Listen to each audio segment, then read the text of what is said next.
시청자 여러분 안녕하십니까? 하남TV의 김환승입니다. 지역 명사와 함께하는 농토크, 오늘은 그 9번째 시간입니다. 지난달 중앙 언론을 통해 전해진 가밀동 백제 고분군의 발굴 성과는 우리 하남이 과거 백제의 중심도시였음을 증명하고 잃어버린 하남의 옛 역사를 복원해줄 중요한 유적임을 일깨워 주었습니다. 이에 지역에 뜻있는 시민들이 모여 과거 우리 땅에 발굴된 유물과 유적이 시민의 동의 없이 타지로 뿔뿔이 흩어졌던 불행한 기억을 되풀이하지 않기 위해 하남 문화유산 지킴이 시민위원회를 결성하고 본격적인 활동에 들어갔다는 소식을 전합니다. 오늘 우동토크는 이 모임의 결성을 주도하고 있는 하남문화원 유병기 원장님을 모시고 이에 관련된 이야기를 들어보도록 하겠습니다. 원장님 안녕하십니까? 네, 안녕하세요. 이번에 발족한 그 하남문화유산 지킴이 시민위원회가 이 만들어진 배경과 또 역할에 대해서 간략하게 말씀을 부탁드립니다. 네, 이번에 그 발족한 하남문화유산 지킴이 시민위원회가 만들어진 배경은 우리 하남은 그 문화유적지가 상당히 많아요. 말 그대로 야외 박물관과 같은 이런 곳이 우리 하남입니다. 그럼에도 불구하고 우리 하남에서는 이런 그 중요한 그 유적지나 유물에 대해서 관심이 없었어요. 그래서 그것을 잘 지키고 보존하고 활용하는 것이 반드시 필요하겠다라고 생각이 돼서 이번에 문화유산 지킴이 시민위원회를 구성하게 되었습니다. 네, 그렇군요. 그러면 이 위원회는 어떤 단체나 또는 개인들이 참여하고 있나요? 뭐 위원회에 참여하는 분들은 어떤 특정한 단체나 특정한 뭐 사람을 이렇게 정하지는 않습니다. 우리 전 시민이 현재 뭐 하남시가 한 24만 정도 된다고 그러죠. 24만 전 시민이 참여를 해서 내 고장의 유적과 유물을 잘 보존해야 된다라고 생각이 되기 때문에 어떠한 그 범위를 한정하지는 않습니다. 그렇군요. 이번에 그 위원회 출범의 이 배경이 된 가밀동 백제고분군이 가지는 이 역사적 의의가 분명히 있을 텐데요. 이 역사적 의의, 즉 중요성에 대해서 시청자분들에게 설명을 간단하게 해주시죠. 네, 가밀 지역에서 발굴된 고분은 우리 하남의 정체성을 밝혀줄 아주 중요한 그런 유적 유물이 되겠습니다.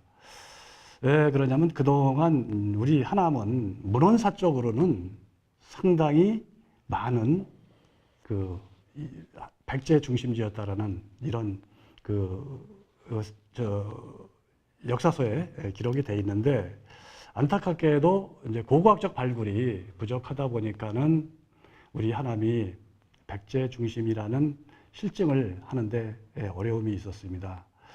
뭐 우리 앵카께서도 잘 아시겠지만은 이 문헌사 쪽으로 보면은 세종실록 시리즈, 또 신증 동국여지 승남, 또 관왕 홍경모의 남한지, 그리고 다산 정약용, 또 고산자 김정우, 그리고 뭐 근대 학자들도 많은 분들이 우리 백제 중심지가 하남이었었다라는 그런 얘기를 많이 했습니다.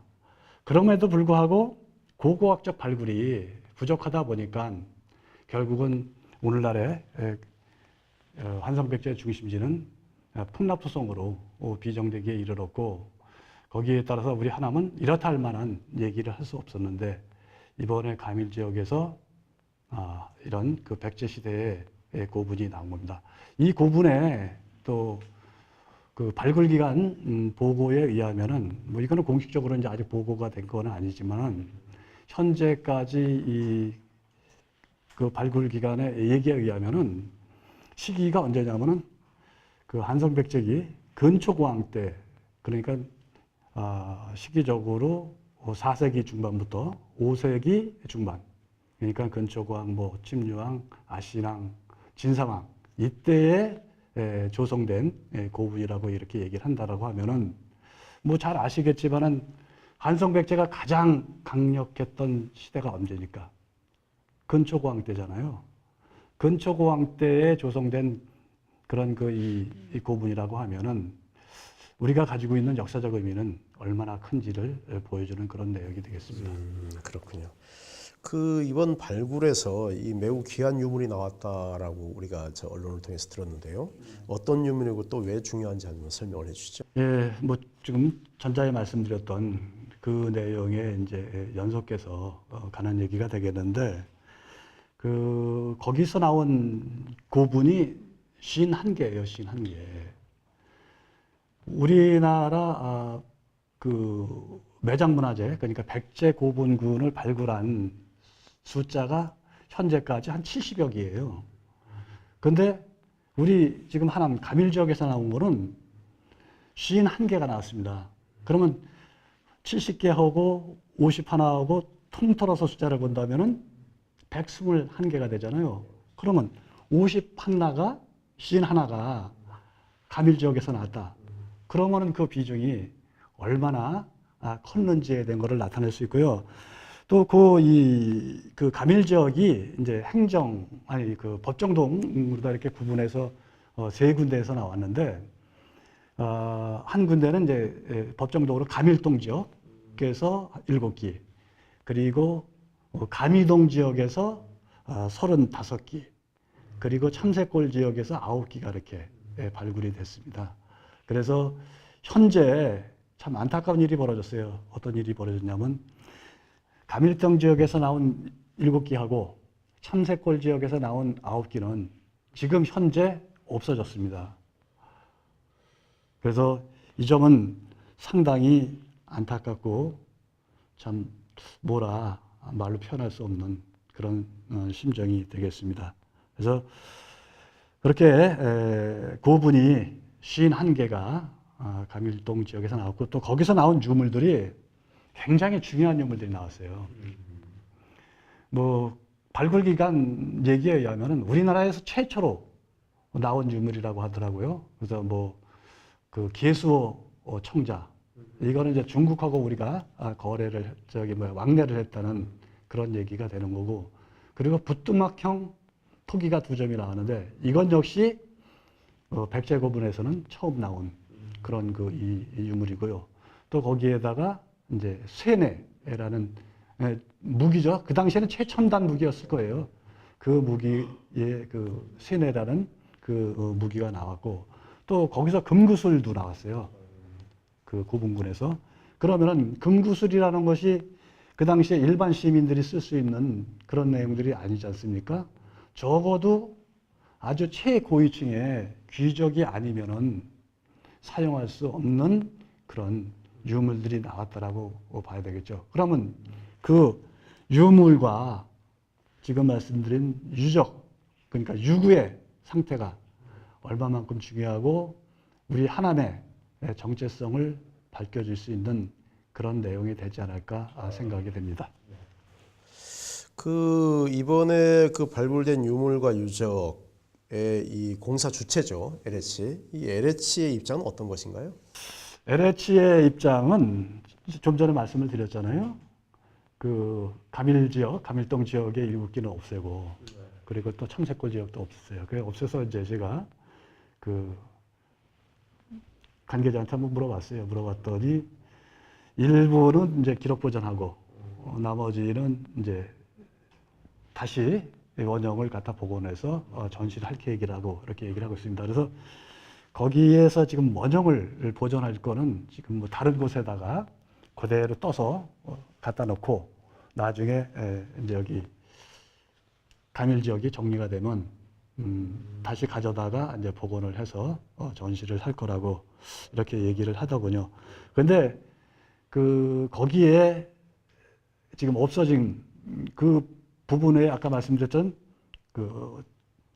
정림지역, 가미동 지역에서 가장 많이 나왔는데, 거기에는 이제 역사공원으로 만들고 그 옆에다가 이제 전시관을 짓겠다는 거예요. 그래서 이제 전시관을 져서 좀 전에 말씀드렸던 참새골 지역과 가밀동 지역에서 있던 거를 다른 곳에다 갖다 놨다가 다시 가져온다 그랬잖아요. 그거를 상태가 양호한 거는 그대로 갖다가 전시관에 전시를 하겠다는 이런 얘기거든요. 그래서 그 LH의 입장은 거기에다가 역사공원 및 전시관을 짓겠다는 그런 내용입니다. 근데 여기서 문제가 뭐냐면은 전시관을 짓겠다는 거에 대한 거는 문제예요. 저는 그 하남시 그 관계부서에 꾸준하게 그 얘기를 했습니다. 가밀 지역에서 나오는 그 부분이 상당히 중요하고 또 유물도 굉장히 중요한 유물이기 때문에 거기에는 전시관이 아닌 박물관을 지어야 된다라고 얘기를 했습니다. 그럼에도 불구하고 지난 3월 23일 날 그 시장님한테 업무 보고하는 과정에서 보니까는 전시관으로, 박물관이 아닌 전시관으로 이렇게 그 설명회를 하더라고요. 그래서 제가 그 자리에서 질문을 했습니다. 하남시에서 요구하는 거는 전시관이 아니고 박물관을 원하지 않느냐. 그래서 거기에 같이 배석했던 문재범 박물관장에게 전시관과 박물관의 차이에 대해서 좀 설명을 해달라. 그렇게 요구를 했었죠. 그랬더니 박물관장 얘기가 전시관은 단순히 전시만 하는 것이고 박물관은 뭐 수장고라든가 또 교육관이라든가 전시 공간이라든가 이런 것들이 다 갖춰져야 된다는 거죠. 그럼에도 불구하고 지금 LH에서는 그 비용을 절감하기 위한 그런 생각인지 박물관이 아닌 전시관으로 지금 계획을 하고 있습니다. 그래서 저는 오늘 이 방송에서도 강력하게 주장을 하는데 전시관이 아닌 박물관이 돼야 하고 더 나아가서 지금 그 가밀 지역에 있는 고분군은 역사공원이 아니고 사적으로 지정을 해서 보존을 하고 관리를 해야 된다고 생각이 됩니다. 그렇다면 결국은 우리 원장님 말씀에 의하면 이 공사 주체인 LH는 비용의 문제, 그리고 또 공사 기간의 단축 문제 여러 가지 이유를 들어서 단순한 그 역사공원과 그리고 거기서 발생된 유물과 또는 이런 것들을 전시할 수 있는 단순 전시죠. 전시할 수 있는 전시관만을 고집하고 있다라고 하는 게 지금 현재 LH의 주장인 거죠. 거기서 제가 한 가지 또 좀 그 유물에 대해서 한 가지 좀 더 말씀을 드릴게요. 만약에 전시관을 지면은 그곳에다가 아까 그 유물들이 굉장히 중요하다고 그랬잖아요. 그 중요한 유물이 과연 전시관에 전시가 되겠느냐 하는 그 의심을 하게 됩니다. 왜냐하면은 그런 중요한 유물을 전시관에다 두는 경우는 없거든요. 그러면 결국은 박물관으로 다 가게 되는데 그럼 박물관이 아닌 전시관이 들어서면 그 중요한 유물들이 어디로 가겠습니까? 아시겠지만은 그 문화재라는 것이 지방자치단체 거 아니잖아요. 하남시 거 아니잖아요. 그거 어디 겁니까? 국가 거죠? 네, 국가 거면은 그거 어디로 가겠습니까? 뭐 중앙박물관이나 이런 곳으로 가겠죠. 그러죠. 국립중앙박물관이나 지금 올림픽공원에 한성백제 박물관이 있지 않습니까? 그러다 갈 거 아닙니까? 그러면은 그 전시관에 뭐가 남겠습니까? 전시를 해야 되는데 뭘 어떻게 해야 되겠습니까? 결국은 해낼 수 있는 방법은 요새 기술이 아주 발달했잖아요. 복제품 만들어가지고 거기 전시관에서 전시하면은 되는 그런 일이 발생할 우려가 있다는 거죠. 결국은 전시관이라는 것은 이러한 아주 중요한 그러니까 외형적인 문제도 있지만은 내용적으로도 굉장히 문제가 발생할 수 있는 그런 일이 생길 겁니다.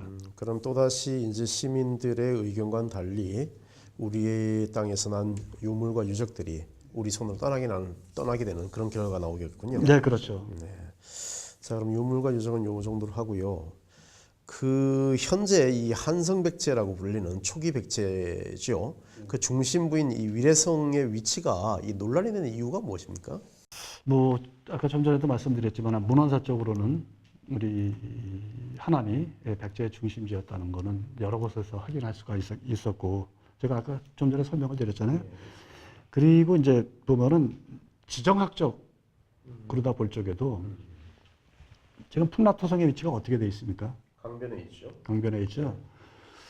뭐 우리 앵커에서도 잘 아시겠지만은 1925년 을중년 때 대홍수가 났어요. 대홍수가 났었죠. 뭐 을중년 대홍수는 뭐 누구도 잊지 못하는 그런 일이었었고, 심지어는 우리 하남의 둔지섬에서 뭐 한 200여 명이 떼죽음을 당한 그런 대홍수였었죠.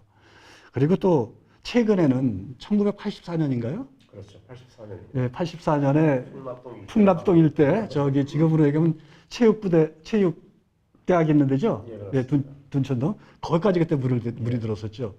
그렇다라고 하면은 과연 그 시대의 왕성을 그런 곳에 지었겠느냐 하는 생각을 하죠. 물론 거기에 그 조성되어 있는 풍납토성의 규모로 봤을 적에는 상당히 크죠.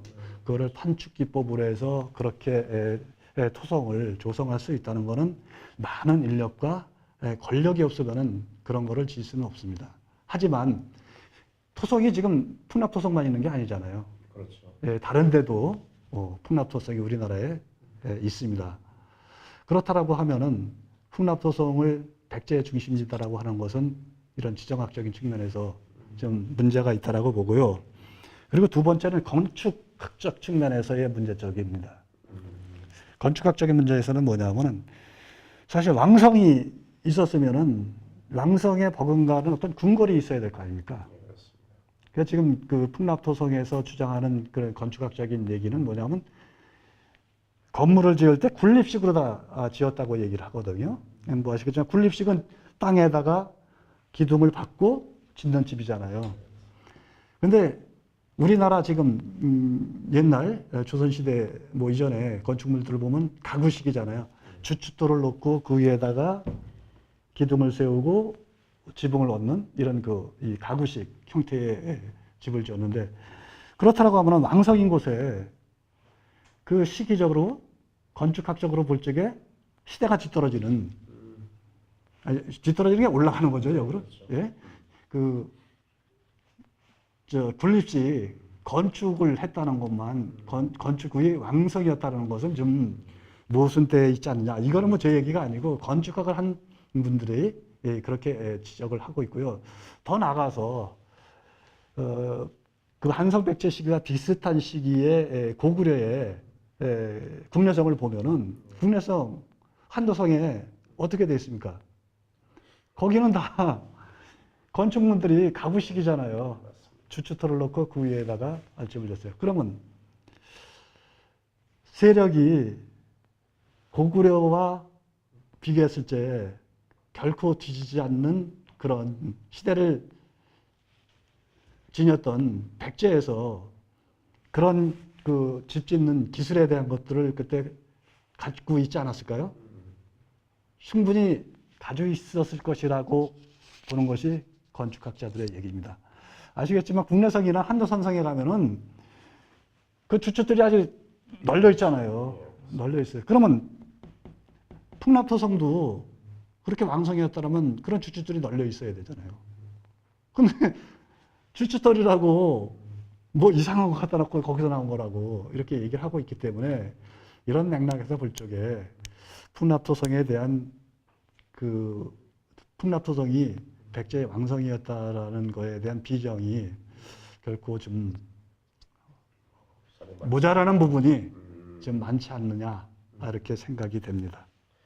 그 지금 말씀하신 이 풍납토성에 이 왕궁이 있었다라고 하는 것을 이 결정적으로 증명해줄 유물이 그럼 한 개도 발견이 안 된 건가요? 뭐 그렇지는 않다고 보죠. 지금 좀 전에 아까 말씀드렸지만 풍납토성의 그 이 토성 그 자체만으로도 대단히 많은 공력과 권력을 갖지 않은 사람이면은 그런 그 토성을 조성할 수가 없어요.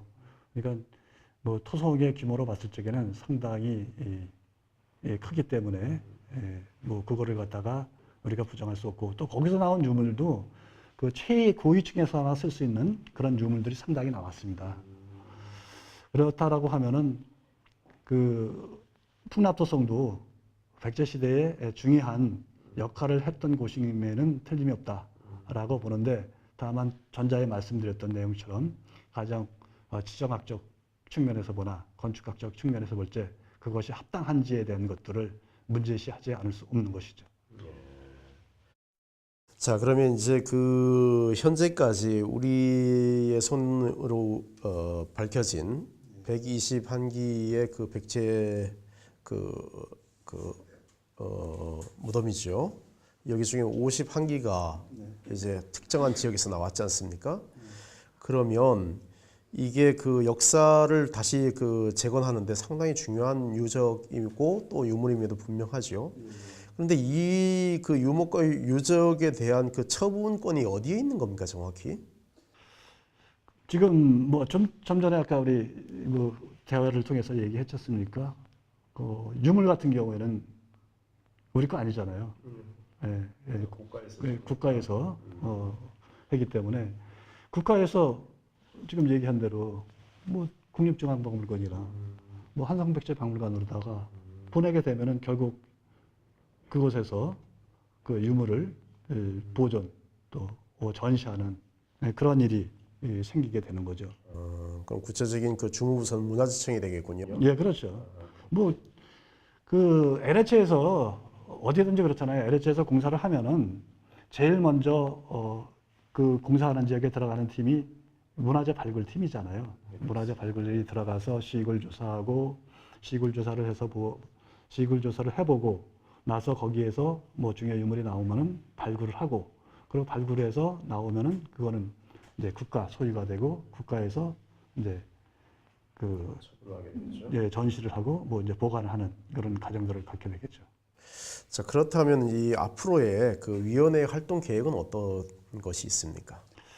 앞으로 위원회 활동은 전자에 말씀드렸듯이 우리 하남은 대단히 중요한 그 유적 유물들이 상당히 많습니다. 뭐 지금 대표적인 사례 좀 하나 들어보겠습니다. 이 고골 지역 그 충북리에서 보물 322호 철불이 있었죠. 그 철불이 지금 어디에 가서 있습니까? 중앙박물관에 있습니다. 예, 국립중앙박물관에 가서 있죠. 국립중앙박물관 3층 불교미술실에 있습니다. 네. 지금 하남 역사박물관에는 뭐가 있죠? 복제품이 있죠. 그렇게 지금 그런 현상들이 있고 그리고 이성선상 발굴이 지금 13차례나 이루어졌습니다. 13번이나. 거기에서 나온 유물들 지금 어디가 있습니까? 한양대에 있는 걸로 알고 있습니다. 한양대하고 세종대학교. 또 저기 동사제 발굴은 동국대학교 발굴은 아니지만 시굴했었지만 거기서 시굴된 그 출토 유물들은 동국대 박물관에 가 있고 전부 그렇게 흩어져 있지 않습니까? 우리가 과거에 이런 문화유산을 갖다가 잘 보존하고 지켜야 되겠다는 생각이 있었다라고 하면 그것들이 과연 지금 다른 곳에 가서 있느냐? 지금 우리가 가서 그거 가져올 수 있나요? 불가능하죠. 불가능하죠. 하나의 예를 좀 들어보겠습니다. 공주 무령왕릉 발굴이 1971년도에 있었죠. 예, 그렇습니다. 네, 1971년도 7월 달에 있었는데 우연히 이제 그 발견을 해서 발굴했는데 딱 하루 했죠. 네.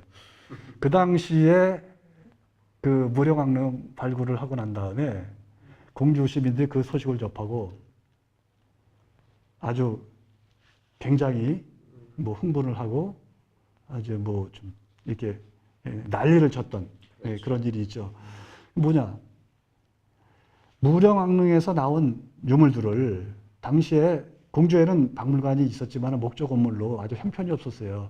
뭐 전시실이라든가 수장고라든가 이런 게 없기 때문에 또 그리고 그 당시에 우리나라 뭐 발굴 역사가 짧기 때문에 보존 처리할 수 있는 그런 곳이 못 되거든요. 그러면 그 보존 처리를 하기 위해서는 서울 국립중앙박물관으로 이거를 가져가서 보존 처리를 해야 되고 그렇게 되다 보면은 이제 서울로 유물을 이동시켜야 되는데 그때 그 사실을 공주 주민들이 알고서 우리 공주에서 발굴된 유물들은 한 톨도 나갈 수 없다. 무령왕릉에서 나온 유물들은 한 톨도 나갈 수 없다. 그렇게 아주 주민들이 모여가지고 그 집회도 하고 아주 강력하게 항의를 했지 않습니까? 그 예로 그러다 보니까는 그 발굴팀에서 이거 난리가 났거든요. 난리가 나니까 어떻게 했냐면은 지금 문화재청이 아니고 그 당시에는 문화공보부 문화공보부에 그 문화재 관리국장 허련이라는 사람이 있었어요. 허련. 이분을 파견을 해서 공주 주민들한테 뭐라 그랬냐면 공주에서 나온 유물들은 절대 국가에서 가져가지 않고 가서 보존 처리해서 다시 공주로 되돌려 보내주겠다고 얘기를 했어요. 그럼에도 불구하고 공주 주민들이 문화재 관리국장 얘기 못 듣겠다. 당신만 어떻게 믿느냐. 그래가지고 그 당시에 윤주영 문화공보부 장관이 담화 형식을 발표하면서 우리가 지금 공주에는 유물을 보존 처리하고 관리할 곳이 없으니까 서울 가져가서 보존 처리해서 2, 3년 내로 공주에다 박물관 짓고 그래서 다시 되돌려 주겠다라고 얘기를 했어요. 그 당시 장관이 그런 약속을 했어요. 그래도 공주 주민들은 못 믿겠다. 장관은 못 믿겠다. 그래서 최종에 누가 하고 약속을 했냐면 국무총리하고 약속을 했습니다.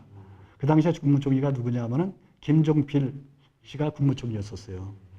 김종필 국무총리가 공주 주민들하고 무령왕릉에서 나온 유물들을 서울에 가져가서 보존 처리해서 그리고 공주에다가 박물관을 지어가지고 다시 공주 주민들 품으로 되돌려주겠다라고 약속을 해서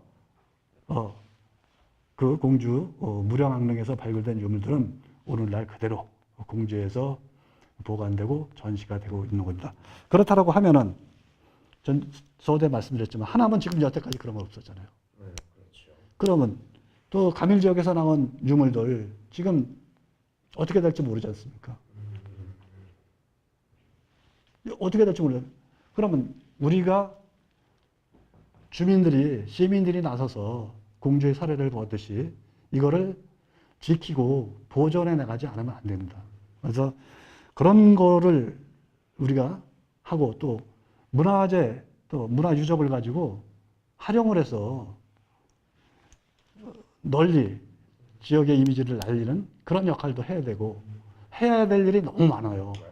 그래서 그 위원회는 우선 가장 현안으로 떠오른 이 가밀지역 고분군에 대해서 중점적으로 우선 외부로 반출되지 못하게 하고 그것이 사적공원으로 지정이 되고 또 그 유적들이 잘 보존될 수 있도록 노력을 해야 되겠지만은 그 일이 끝나면은 이성산성이라든가 천왕사지라든가 동사지라든가 또 이성산성에서 발굴된 유물들을 또 하남으로다가 되돌려받는 일, 또 우리 하남의 문화예산을 가지고 어떻게 활용을 할 것인가에 대한 것도 고민을 해야 될 것이라고 생각이 됩니다. 자, 그럼 마지막으로 우리 시민분들, 이번 그 모임의 실질적인 주체라고 할 수 있는 이 시민분들에게 당부하고 싶은 말씀이 있다면 한 말씀 해주시죠. 네. 예, 뭐 너무 시간이 많이 됐죠? 아닙니다. 시간이 많이 됐지만 그래도 좀 말씀을 드려야 될 것 같습니다. 아시겠지만은 우리 인근 양평을 보면은 항순원 소설가가 쓴 그 소나기라는 그런 소설이 있습니다. 그 양평에 보면 소나기 마을이 있어요. 소나기 마을이 있는데 그 소나기 마을은 양평하고 사실 큰 관계가 없지 않습니까? 뭐 여러분들 잘 아시겠지만은 소나기 마을은 말미에 가서 보면은 소녀가 양평으로 양평 읍내로 이사를 하였다. 한 줄 나오죠. 예, 그거 한 줄이거든요. 그거 한 줄을 가지고 소나기 마을을 만들었습니다. 제가 처음 소나기 마을을 개관하고 난 다음에 얼마 안 있다 거길 갔었어요. 그리고 작년에 또 그곳을 갔습니다.